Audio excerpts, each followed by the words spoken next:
This is in the realm of TMDLs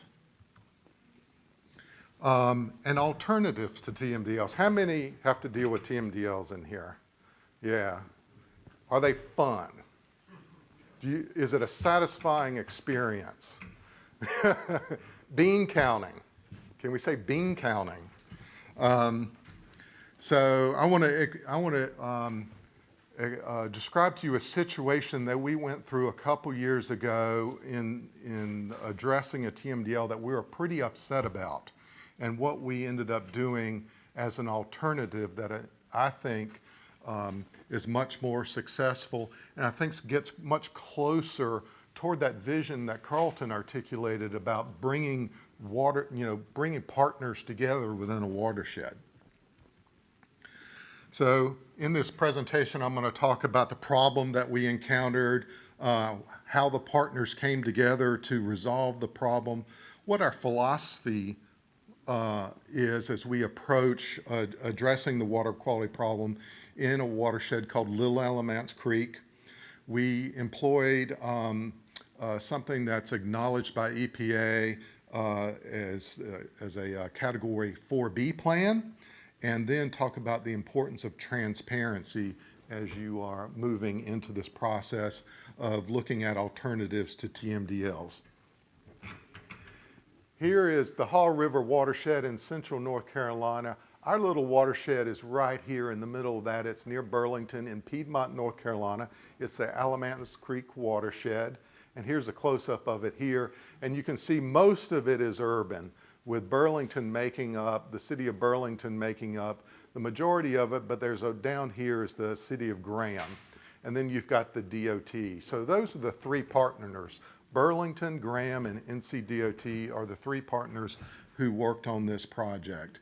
And here's a map of the impaired waters as depicted in 2008. Now I chose 2008 because that's when this stream first became impaired, or that first became listed. It was first monitored and then listed in 2008.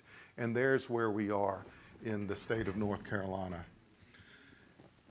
At that point in time, if you looked at North Carolina's 303D list, that's the list of waters that are impaired and require a TMDL. You can kind of break it up into thirds, with the first third being those waters that are biologically impaired. In other words, the fish are not happy, the benthic macroinvertebrates are not happy. The other third you can kind of lump together between fecal coliform on the coast, shellfish harvesting impairments, and then turbidity. And then the final third is a mishmash of a whole bunch of other pollutants, such as fecal coliform in fresh waters, low dissolved oxygen, nutrients, metals, and that sort of thing. But really what I want you to notice here is a full third of North Carolina's 303D list are on the list due to impaired biological integrity. The way they get on the list is through biological monitoring, and one of the most common ways in North Carolina is to look at these aquatic insects. There are stages of the insect's life cycle where they live in the water, and biologists go in and pick them off the root wads and the leaf packs and that sort of thing. And depending on what kind you see, that gives a very good indication of the quality of the water, because there are some bugs in there that will not tolerate pollution. And they've created this rating system, a bioclassification rating system, and if you get a bioclass of fair or poor, then you are considered impaired and not supporting the biological integrity, and Little Alamance Creek was poor. So that's kind of how we got on the list, but there's a dilemma. And the dilemma is that while biological monitoring is a really good way to determine whether or not a water is supporting its life-supporting uses, it doesn't tell you what caused the problem. And you got to know what caused the problem. You got to have a pollutant in order to calculate a TMDL. You can't calculate the number of pounds of something you don't know. So that's a big problem. And as I mentioned in that third of the pie of impaired waters in North Carolina, there are hundreds of waters in North Carolina which we don't know what's causing the problem. So EPA to the rescue, bless their hearts. They In 2005, they came up with a TMDL calculation protocol for biologically impaired waters that was centered around impervious cover. And I'll explain a little bit more about it in a minute. The following year, they came up with an implementation manual of how you do better stormwater management to implement that impervious cover TMDL. And then in the Northeast, in the following year, this is in Connecticut, our first impervious cover limitation TMDL came out. And in North Carolina, our regulators said, this is the savior. We've got close to 300 waters that we don't know what the pollutant is for, but we could use this method hundreds of times across the state to meet our TMDL obligations. And off they went. The assumptions behind the impervious cover TMDL methods are that stormwater can be sort of generically identified as the cause of the impairment, and that the percent imperviousness can be used as a surrogate to measure the impact, the potential impact of stormwater runoff. Then you have the assumption that you can set a specific threshold upon which, if you go over it, you're going to cause impairment, but if you stay under it, you're okay. And that threshold, the assumption goes, is widely applicable across the state. And you also assume there's few stormwater BMPs in the watershed, otherwise these assumptions kind of fall apart. So in December of 2010, our regulatory agency published published a TMDL, a draft TMDL for Little Alamance Creek. Well, do you notice the resemblance here? This is me. Here's Burlington and Graham. We were pretty hot because, you know, we're thinking, okay, under the Clean Water Act, this watershed is officially recognized as being over-allocated for impervious surfaces. What happens if we have a DOT project coming in and somebody doesn't want that project there? You know, there's the legal basis there for challenging that project under the Clean Water Act, and that was a huge concern. In Little Alamance Creek, the draft TMDL was set at a 10% impervious cover. That was the maximum allowable. We were already at 26 across the watershed, so what are you going to do? We knew they weren't bluffing either because they had already published 2 of these TMDLs and had them approved by EPA in North Carolina. So this was a serious situation. Well, we fought and fought and fought and fought and fought and fought and fought. And eventually, though, we came up with a solution. And we decided, hey, the TMDL, there's a lot of problems with this TMDL. Why don't we get together, partner, and put together a 4B plan to work at a watershed, essentially a watershed restoration approach with partners.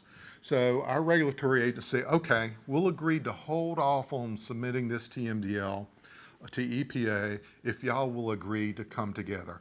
So we did. We formally formed a partnership. The regulatory agency recognized that partnership and gave us 24 months to prepare this plan, and that's exactly what we did. So what is a 4B plan? In case you're not familiar with it, states are required to report on the conditions of their waters. Typically it's every 2 years, and identify, are their waters supporting their designated uses that are defined in their water quality standards. This is a requirement of the Clean Water Act. And I won't go through all the categories, but category 5 is what you're most familiar with. And category 5 is actually the 303D list itself. And that is the list of water bodies that are impaired, they're not meeting their designated uses, and a TMDL is required. But then there's this other category, category 4, and that is a category that the state has the discretion, with EPA's ultimate approval, of categorizing these waters as being impaired, but a TMDL is not required. And then there's a number of subcategories, and the one we're going to talk about today is this category 4B, in which you demonstrate that other pollutant controls are expected to attain water quality standards within a reasonable amount of time. So the idea here is their strategy is to get your water body of interest off the 303D list, off Category 5, and get it into here, where you can work collaboratively with more freedom and flexibility. That's the big picture strategy.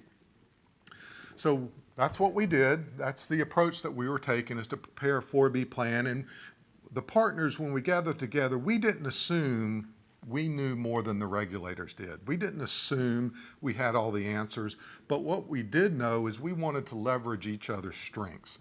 We knew that DOT could conduct research to help support resolution of the problem, but we knew the local governments would be really good at public engagement, something the DOT is not typically known for. So we leveraged our each partner's strength. We went into this with a high priority, placing a high priority on trust and communication with the partners. That was key. We also knew we wanted to engage the community. We knew we needed to have accountability metrics built in, because that's what EPA and the regulatory agency wanted to see. And from DOT's perspective, remember the 300 waters that were out there? We wanted this approach to be scalable. We wanted to be able to take it from Little Alamance Creek and put it in Deep Creek, go from Deep Creek to the next creek down, and have it work across North Carolina. So the first thing that we did was, let's learn more about the watershed. I know I needed to, and when we got in there, it's not that great. I mean, you've got some eroded areas, crappy habitat, you've got untreated stormwater sewer system overflows. There's a lot of work to be done here, but notice what I just said. It's not just a stormwater problem, sanitary sewer overflows. You got habitat issues. Stormwater is related to that, but it's not the whole picture. So we started with a data inventory, and we went around and collected as much data as we could to understand the problem. And we didn't have to do all the work ourselves. We were able to leverage work that others have done, such as Elon University. They had done a lot of work in the watershed, so it turns out. But one idea that we had was that let's do some historical research as well. Let's, if you need to know where you're going, you need to kind of know where you've come from. So one of my staff, did some research at the North Carolina Archives and found this map from 93, that shows Little Alamance Creek right here. And lo and behold, look, we've got 6 grist mills on that creek that historically have altered the hydrology of the watershed, undoubtedly backed up a whole bunch of sediments. If you know anything about North Carolina history and its early industrialization, what's the big thing that we were into were textiles and furniture. And Burlington was a big textile in town, and I think that you can tell that by the names of some of those streams. Brown Branch, D-Y-E branch. I guarantee you those were running brown on one day, red the next, green the next. It was direct discharge. So undoubtedly, toxic industrial discharges, this stream has probably been impaired for the better part of 150 years. But from the regulatory agency's perspective, it was impaired in 2008 due to stormwater. Okay, so our historical research was done strategically because part of the 4B process is, if you heard me say, you got to do pollution controls to restore water quality standards in a reasonable amount of time. And we wanted to show that this thing's been impaired for 150 years, so it's not reasonable that next month we're going to resolve the problem. So that's a little bit of insight as to why we took that approach. Here is the table of contents for our 4B plan. And really what I want to show you here is that EPA does have guidance as to the minimum that they expect out of a 4B plan. And this is published guidance that you can see. And it's very tempting to just follow their guidance as the outline for your plan. But we decided, nah, that's probably really not going to achieve the goals that we want. So we shaped our table of contents to include the minimum EPA requirements, but not exactly. here's the meat of the plan, and this is the pollution controls. And here's the main point that I want to get across here. What do you see here? Public education and outreach, illicit discharge, erosion control, post-construction runoff control. How many of y'all have these programs? Almost, if you've got an MPDS permit, you have these programs already. You may not have a stream buffer restoration program, but that could be something that your partner does. So my take home here is that you are well within your ability to do a 4B plan. You have a lot of what's already needed to do it. You don't have to create anything special, and we didn't. But what we did do, though, and this is new, is that in our 4B plan, we put together these various dashboard matrix because we did want to show that progress. We did want to have those accountability metrics built in that were important for EPA. So we did put together this system of toolbox actions that we can take, and then how do you measure those actions and how do you report those? So we've got things like stream cleanups. What are the linear feet of stream that we picked up? How many people were involved in that pickup activity, cleanup activity? So that's all described there. Then we submitted the plan, and hooray, EPA did provide written concurrence that our 4B plan was acceptable as a substitute for a TMDL. And what that meant from a bureaucratic standpoint is that letter of concurrence gave the regulatory agency, our local regulatory agency, permission to move it off of the 303D list and into the category 4B, where it's safe from a TMDL. So we were popping open some champagne that night when we got the letter. And it was really actually pretty nice because EPA, to their credit, did include in their letter this statement that says this collaborative effort by the cities and DOT is a good example of how locals can effectively address priority waters, and we support development of similar 4B demonstrations as alternatives to TMDLs in North Carolina. So we were really excited about that. But that wasn't the end of it. We succeeded in our core goal, but we knew that we had to make this thing sustainable over the long haul. How do you make it sustainable? Well, one key element is to make it transparent. The regulatory agencies need to know what you're doing. The partners need to know what each other is doing. So how do you do that? Traditionally, what do we do as MPDS permittees? We put together an annual report, don't we? And it's thick and it's boring, it's awful, and nobody reads it, and it's a real pain in the butt.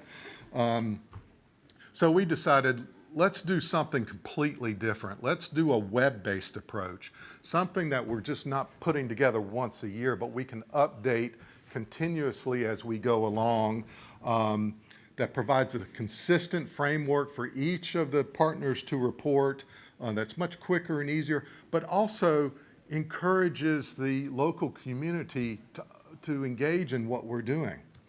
So we actually had a marketing firm help us with this component to it. And you know, our website solution here, we like to reference a brand. Our 4B plan has its own brand, and we want to engage the audience and the customers or our citizenry in this effort. The nice thing about it is the website is, at its core, is built for compliance. It's a 4B plan, but it's optimized for the community and community engagement. It includes things like a stream diagram, which I'll show you in a minute, news and events features, current projects, community voices. People can submit their stories about the watershed. They can submit pictures and so forth. So here's what the website looks like. You can go to www.littlealamantscreek.com, and you notice right off the bat that that is not a government website. It's not. It's meant to draw the general public in, to get them involved. It's kind of cut off here, but you can see there down here is a very engaging map of a stream with little pull downs that you can explore and learn about the stream and the biota that live in it and so forth. But here's the interesting thing, and here's what I really like. Here's our sort of bureaucratic 4B plan that we were successful in getting approved, but that plan, everything in this plan is translated to the website. So these upper elements here of the website mirror our plan and the metrics. So it's much more engaging, but it has all the content of the plan in it. It has, as I mentioned, we report events and news. When we do a project or have an upcoming event, that pops up here. So all you have to do is click on a map and it describes what's coming up or what has occurred. I've got a pin for this retrofit project that we did in the Watershed at I-40 and 85. This was in an interchange. We bid a large bioretention basin. This is it under construction with the forebay. And here's the sandy bioretention mix going in. So we described that, but we described it in terms that the public understands. We described it as like being a giant Brita filter that you have in your kitchen. So we wrote it in a way that the public can really understand what it is and what good it's doing. The site is built on WordPress. If you ever worked with, done any blogging, WordPress is a full-featured blogging software. So what that means to people like me is that it's easy to use. Even I can kind of go in on the back end and add events and do stuff to the site, contribute to the site without knowing HTML or any of that mess. So it's quite easy to use. Anybody can do it. It's fully responsive. You pull it up on your phone. It looks as good on a phone as it does on a tablet, as on a big screen back at your office. It includes all our reporting requirements, but also if the regulator asks us, okay, what did y'all do last year? We can hit a button and it will spit all that information out in a PDF report in the bureaucratic form that everybody likes, and it can make them happy.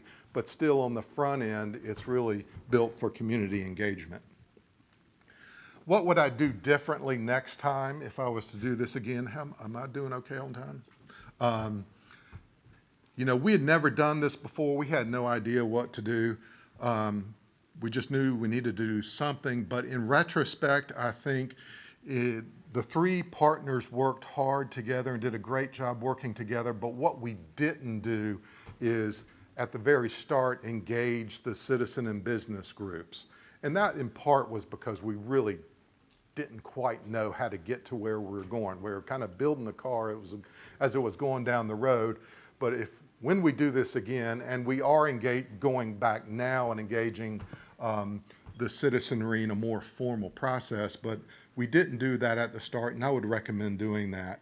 I'd also recommend bringing additional partners in who, you know, if there's like river keepers or any of those kind of folks, because the river keepers love this site. They love what we're doing. They call all the time. They check on the site. Hey, you know, I saw that you did this. What about blah, blah, blah, blah. So we probably should have engaged them. You know, there's a lot of antiquated municipal ordinances out there that are really barriers to green development, you know, mandating a certain number of parking spaces, for example. So that would have been a nice enhancement.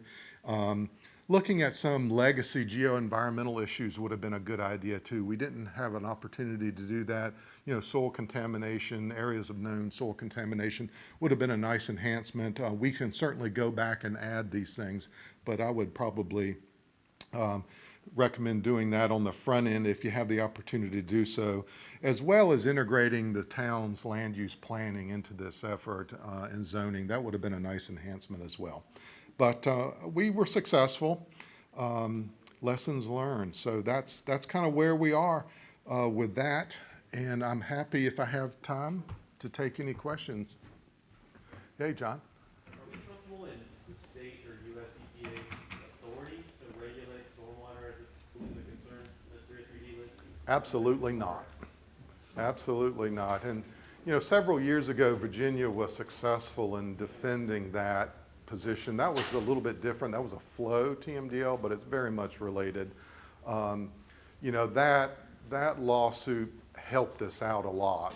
You know, that really made them, because that happened right about at the same time, and it really gave EPA a pause for thought. So that really kind of helped us to go to that 4B approach, to be quite honest with you. Because it seems like, I mean, this is great, it's easier, it follows a lot of the MS4 stuff you're already doing, but are you gonna get stuck on doing this 150 more times for those other TMDLs?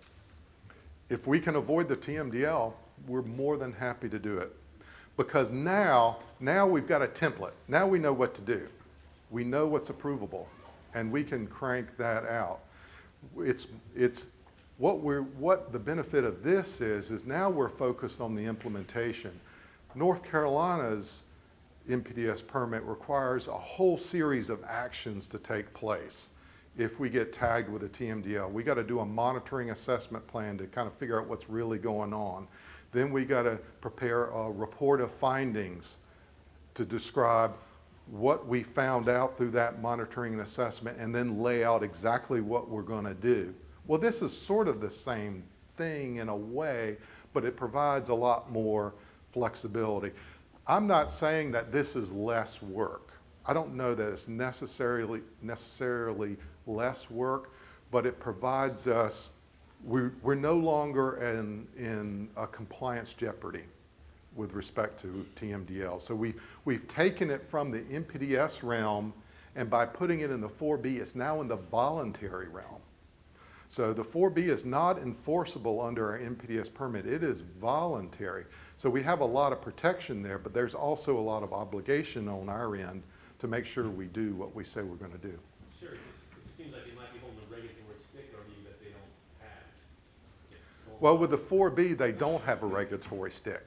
I mean, the regulatory stick, I guess, there is one, and that is they could take it out of the 4B and put it back in category 5, the 303D list. So there is a stick there.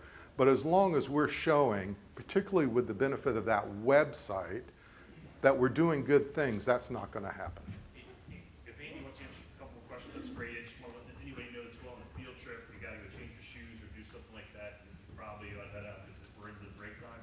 And then feel free to answer as many questions as you like. Okay. Okay. Thank you, Steve. Hey, yeah. Did Ryan? EPA quantify what a reasonable amount of time was to complete this whole process and actually achieve it? They have guidance on what's a reasonable amount of time, and they do not quantify it. It's based on the complexity of the problem, what's needed. So it is very qualitative, and that's the reason why the history part kind of came in. I thought I saw another. Yes, ma'am. So you had said, I have a question from your previous conversation as well. One of the things that I had heard, and I don't know if the same thing about bugs, is that if you restore the quality of the street, sometimes the organisms don't go back in, so it's still not reaching the designated uses. Right. Where are you with that monitoring? And I also wanted to ask whether you talked about salmon. Was there a possibility of looking at baseline models and food loading stuff? Okay, on your first question, you're absolutely right. There has been research that has shown that even after a really nice stream restoration, it can take quite a bit of time before the bugs recolonize. So that is an issue. Actually, people have thought about going in and dumping bugs into the stream, and I'm not joking. They really have. One of the things that we're doing here is doing fish monitoring as well. And what we're seeing is that the fish actually look much better than the benthos. So we can provide information to the regulators to say, yes, we're not there yet with the macroinvertebrates, but there is some reason to feel positive about it with the fish data. On your second question about The wind slant, Mhm. you're talking about using Selim for food loading evaluation. Yes. And I wasn't sure, I was curious if you had looked at wind slant as well, and if you were part of that database. No, we haven't looked directly at it. I don't know that we probably would have considered it, in part because what we're thinking about doing in terms of characterizing projects and characterizing their potential impacts is going to involve running the model literally tens of thousands of times. And we have USGS on board to develop the code to make that all happen for us. So I think that might be a little bit too much to bite off with that more complex model. We really like the stochastic imperial low dilution model, seldom, because one, it's supported by FHWA, so that's good. But the other thing is it directly answers, designed to directly answer the permitting question, your 404, 401 question, which is, what is the probability of a water quality exceedance? That's what the 401 is all about. Are you protecting water quality standards? And the output for seldom answers that question directly. So that's a big advantage. Uses Monte Carlo simulations over dry weather flow, wet weather stream flow, heavy rains during a low flow, light rains during heavy flow, and every combination in between to kind of give you a full spectrum of your potential impact. So that's just very appealing to us. All right, well, thank y'all so much for sticking around. We really appreciate it.